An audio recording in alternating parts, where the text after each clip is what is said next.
So you're thinking about moving to Myrtle Beach, South Carolina, and you're hoping to buy a brand new home, but you don't necessarily want to build completely from scratch. Maybe you don't want to go through the stress of picking out all your finishes and making sure that everything matches. And maybe your time frame is not long enough to allow you to build from scratch, because that could take anywhere from 6 to 12 months, depending on the builder and the community. And maybe you've looked into spec homes or inventory homes a little bit, but you're worried about what that process looks like because the home is already under construction. It's not being built for somebody. You want to make sure the quality's good.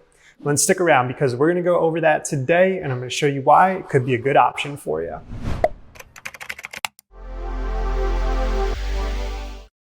Hey, welcome back. And if you're new here, my name is Nick, and on this channel I talk about things to do here in Myrtle Beach. I give tips and advice about the area, and I'm a real estate agent, so of course I talk about the real estate. So if you are thinking about relocating to the area, then be sure to hit the subscribe button down below and tap the little notification bell while you're at it. This way you can be the first to know about what's going on here in Myrtle Beach. I get calls every single day from people just like you who are moving to the area. So if you ever have any questions, or if I can help you find home here at the beach, then I would love to chat with you. You can always use the first link down in the description to schedule a call with me. So as I mentioned, today we're going to be talking about spec homes or inventory homes. I'm actually standing in one right now that just closed for a client of mine. As you can see, this one does have the gourmet kitchen package. So over here, it does have the wall-mounted oven and microwave. Behind me here, you do have the bigger 5-burner gas range. You got the custom hood vent there, nice deep kitchen sink. You can see all the colors are very nice and neutral. They look good together. And I'm gonna go through the house. I'm gonna show you what this looks like. I'm gonna talk a little bit about the process, especially with the walkthroughs. I'm gonna show you what we looked for before we closed. This way, my homeowner was happy and excited to move in and no issues with the house. We're gonna get into it right now. Okay, so we're gonna start here at the front door, and as you can see, it is opened, it's taped open. And that's because when we first did the walkthrough, we realized that the door color was wrong. So they actually just came by and finished that this morning. So it's in the process of drying. That's why we have it open right now. So that's one of the things that we noticed and pointed out, and that they came by and fixed for us. Then this one here does have an office. So you have nice glass French doors there. You have the glass door here going into the kitchen. And as you can see, a lot of these finishes in here are very nice. They were picked out specifically for this home, not by the homeowner because it was a spec home. But you don't have to worry about what the home's gonna look like, because the designers always do a really good job. I mean, look at this kitchen here. This is always one of my favorite features right here, the coffee bar. Actually, this kitchen has a lot of my favorite features. It has the gourmet kitchen package as well. It has the two-tone cabinets. You have white along the wall, and then here in the island, you do have the gray. So I always think that looks really good. And then this is always another favorite feature of mine, and that is the butler's pantry here. I love having this option in a house. Next time I buy a house, that's definitely gonna be something that I'm looking for. And then you have a huge walk-in pantry here as well. Now, this home did not come with the refrigerator or the washer and dryer. However, you can see there is a fridge in this home. That's because they just delivered those appliances today. So when you buy new construction, you can expect that the fridge and that the washer and dryer are not going to come with the home. Now, as I promised, I was going to talk a little bit about the walkthrough that we did when we went through this home. Some of the main items that you're going to be looking for when you do a walkthrough are nicks in the paint and the drywall, handprints, because they paint the home, people are still coming in and finishing up the home, touch the walls, and they get dirty. And what you do is you go around, you put blue tape all over the wall wherever there are imperfections, and then they come back and they fix those items. That usually happens about a week or 2 weeks before closing, depending on the builder. I think this one was about 10 days before closing or so. So that's one of the main items that you're gonna look for. You also wanna come in and you wanna make sure there's no damage to any of the cabinets. You want to make sure they all open and close properly, all the drawers, all of the doors. So that's something that you're going to be looking for. You want to make sure all of the fixtures work so that there's water running to all of the faucets, all of the tubs and showers. You want to make sure all the toilets flush. You also want to look at the floors, make sure there's no scratches or anything in them. And this is something that I like to be there for my clients, so I can help have an extra set of eyes on the home for them. So typically it's going to be the construction manager and the homeowners. And then if I can be there as well, I like to be there because I know it can be a little bit overwhelming when you're going through the home for the first time. This is something that I do all the time. It's something that the construction managers do all the time.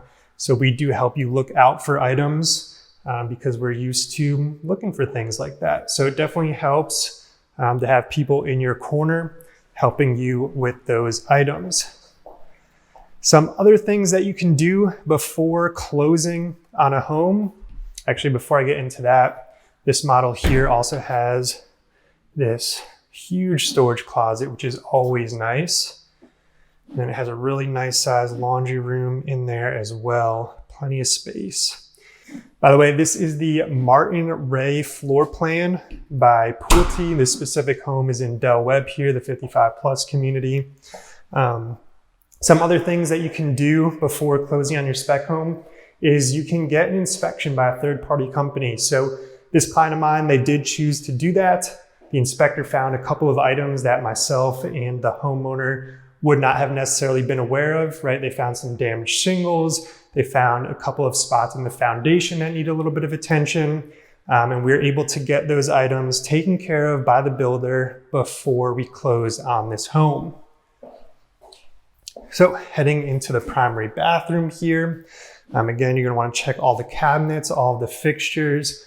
Something else that we noticed, not necessarily in this home, but this is another walkthrough I recently did. The lights were not perfectly centered with the sinks. So we pointed that out so that the lights could be fixed before closing. And again, if you're worried about a spec home not having the features that you want, you don't have to worry. Again, they always do a really good job. I mean, just look at this all tile shower here, floor to ceiling. I think it looks beautiful. It matches the floors really good. Big walk-in closet in this home here as well. And then you also have a linen closet and a toilet closet there. So those are gonna be some of the main items to look out for. I just did another walkthrough yesterday for another client. It was not this home. And they were very worried about all of the marks and all of the imperfections that we found. You know, we were putting blue tape all over the house. And they were worried about their home and they wanted it to be perfect. And that is definitely understandable. You're buying a brand new house, you're spending hundreds of thousands of dollars. You want the home to be perfect. But the thing to remember is it's not going to be perfect at the walkthrough.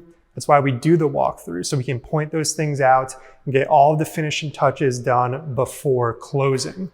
So that's something to remember. I know it's stressful when you're going through the home and you're excited and you find all these things that are standing out to you and you're worried about closing. But again, remember, it's part of the process. It's never going to be perfect the first time, and that's why we are doing the walkthrough, so that all those items can get fixed before you close. This way, the day you move in, you can be happy and excited and you don't have to deal with any of those things.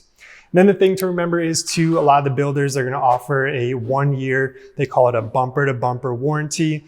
And basically that just explains that any of those imperfections, nail pops that are going to happen as the home is settling, as the weather gets cold and then hot, some of these things are going to pop up, some blemishes are going to pop up throughout your first year of living in the home. And the builder is going to come back and they're going to fix those for you about the 10 or 11 month mark of you living in the home. So you always have that to fall back on as well. I don't want you to think that you're going to be left high and dry as soon as you move in. These things are there in place to make sure you're going to be happy and the builder can take care of all of those items for you. And speaking on that 1 year bumper to bumper warranty offered by the builder, that is something that the construction manager is going to go over with you either on that first walkthrough day or on the closing day. If you're not able to make either of those, they'll get on the phone with you and explain everything or meet you after you move in here. A lot of them are very good about that. But they're gonna go through all of your options. Again, they're gonna go through that 1 year bumper to bumper. There's also usually a 2-year mechanical warranty for like anything in the walls, plumbing, electrical, and things like that. And then a 10-year structural warranty. They're gonna show you how to file those claims. They're gonna show you where the emergency numbers are in case, God forbid, you have like an electrical issue or a plumbing issue that needs to be addressed immediately. They're also gonna explain to you how to register all of your appliances so that you can get the extended warranties from the manufacturer. So again, they're gonna go over all of that with you on one of those walkthrough days or whenever you're here in town. So you don't have to worry about that. I know, again, it can be overwhelming, it can be stressful. They are gonna give you a little pamphlet or booklet with all that information, the numbers to call, the websites to visit. So you'll have all of that readily available. A couple of other things that you might wanna look out for on the walkthrough day is you're gonna wanna maybe run your hand along all of the counters to make sure there's no nicks, especially in the edges. You know, the counters go in, then people are still working. They might bump some of their tools into the counters and give it a little bit of a chip. You see that more so with granite than like this. This is quartz. So depending on the specific cabinets you have, that might be more or less important. It's always a good thing to do. It doesn't take a lot of time to kind of run through and make sure all of those edges look good. And then with the inspector as well, again, I always recommend getting an inspection even when you're buying a new home, because they're going to be able to go into a little bit more detail with some of the things like plumbing and electrical, and making sure all of those items work that I myself are not licensed to do. More of the visual stuff I can point out and help you get eyes on. Another thing I just remembered you're going to want to look for is on the trim. A lot of times you'll see blemishes in the trim, so you want to make sure you get eyes around all of the windows and the baseboards if you have crown molding, things like that. So I hope this helped you. I hope this helped give you a better idea of what to expect when you're buying a new home. Hopefully it helps put you at ease a little bit that you have some of these things in place to make sure the home is exactly as you expect on closing day. If I can help you in any way, if you are thinking about moving to the area, then I would love to chat with you. You can always use the first link down in the description to schedule a call with me. I'm looking forward to speaking with you. I want to thank you for watching, and I will see you in the next one.